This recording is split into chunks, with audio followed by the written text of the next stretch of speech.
Hello and Jai Gurudev. My name is Kanchani and I'm a psychologist. I am 58 years old and I'm helping people who are in severe life crisis and have a lot of problems. And I have a daughter. My daughter is 25 years old, Emmy, and Emmy has Down syndrome. So this is something, as a mother, how you feel when you have a handicapped daughter that is not able to live a life alone. 1997, I was in a severe crisis. I was always looking for something and did not know what. As a child, I wanted to meet a master in the Himalaya, but they told me a woman cannot travel alone. So this was the depression that was with me all my life. Until 1997, I thought I have to get a child to just have some sense in life. And I got a child. And this child was completely handicapped. And they told me while it was in my body that it will not survive giving birth.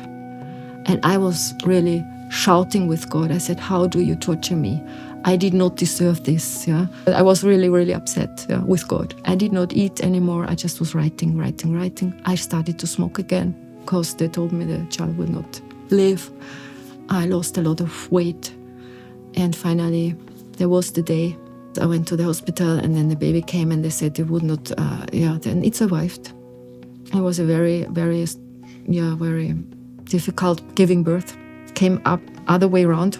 It was blue. I had a blue face because they had to take some instruments. And we waited actually for her to die. And it didn't happen. Then they said, okay, what do we do? So there was the first operation was for her in the stomach. Then they said the heart is not to be operated, so you will have the baby and you will watch her dying. And I went home for 1 year. I was not sleeping. I was still working in the advertising agency. I was crying 1 hour a day, drinking the wine. Next day I was working again to support the family. I rented a place near my company so that I could be there when the child is dying. And this went for a while. And then it was a strong prayer. I was on my knee. I was on the mountain, literally on the mountain, in the night, in the darkness. It was very cold. And I said, I can't stand it anymore, God. Please just do something. Just let me go or whatever.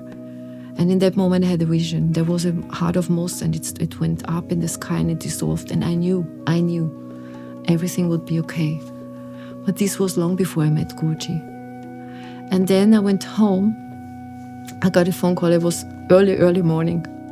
And a friend of mine said, I found a doctor who can operate the heart. I found him. He learned it in Boston. He is now in Austria, in my country. And she said, I made you an appointment. You go there tomorrow with the baby. And he will do it. And I went there with the baby in the arm. And this was not a normal conversation. There was a doctor. And I said to him, I don't want to talk with you anything. I have one question and I want a clear answer. Can you fix this heart or not? And he looked at me and he said, I see what you have gone through. And I tell you something now. I can do it, I will do it, and here you have my hand that I make it. And then I gave him the baby on the table and said, take it. And I said to the baby, you stay here and you come back whole or not. I can't stand anything in between anymore. If you're coming whole, I will be there for you forever. But if you're coming halfway, just go. And I turned away and I went out. And the doctor said to me, whatever will happen, this will be the day where he will do the operation. And he said, whatever will happen, even if it's in the middle of the operation, I will call you at 2 p.m. You have to survive until 2 p.m., he said to me. And my friend had given me a room near the hospital. She was doctor there. When the operation started, they stopped the heart and they put her on the lung machine to breathe for her. I could not move any muscle. I was just paralyzed from neck. I was lying on the bed, could not even lift a finger. I was completely paralyzed.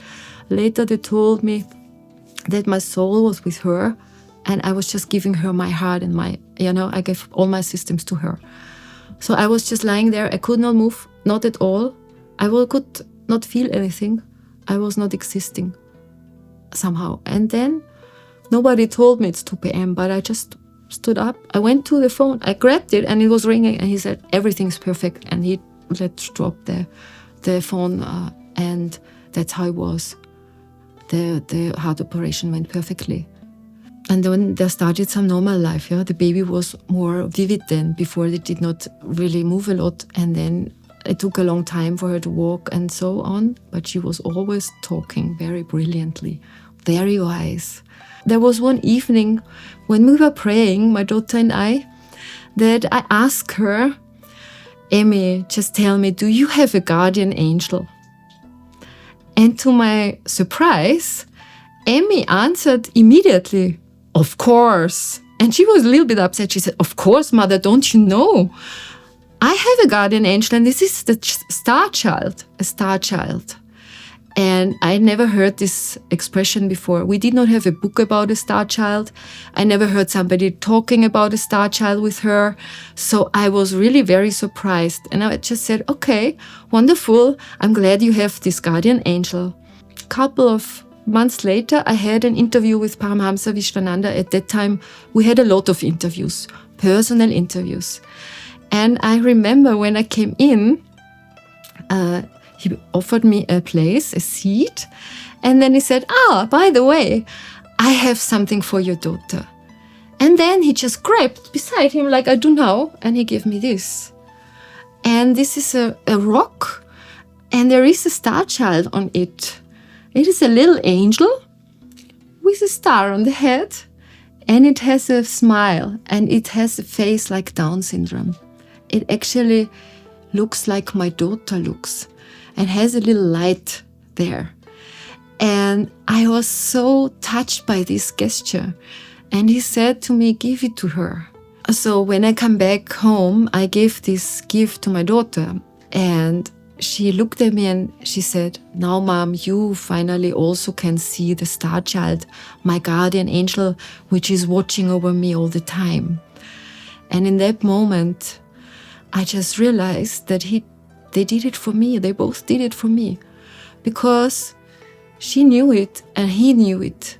The only one who did not know, that was me. Guruji later in 2009, he explained me why I have her.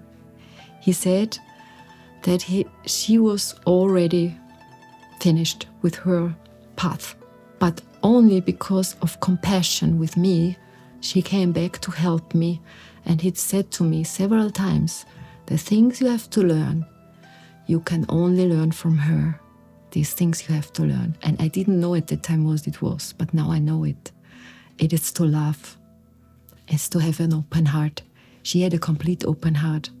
You know, she did things that is not normal. Yeah, she put the hand in the fire and didn't burn. She was running, once she dropped my hand and she was running over the street. And the cars, between all the cars, I was like dying when I saw everyone was in shock, but she just ran like an arrow through and nothing happened. I told this to Guruji. I said, how do I teach her traffic behavior? I said, I have to teach her. She did those crazy things. And he smiled at me and he said, And I said, but I have to tell her. She said, no, Guruji said, she can do things like this because she has no mind between her and God. No mind between her and God is actually realized.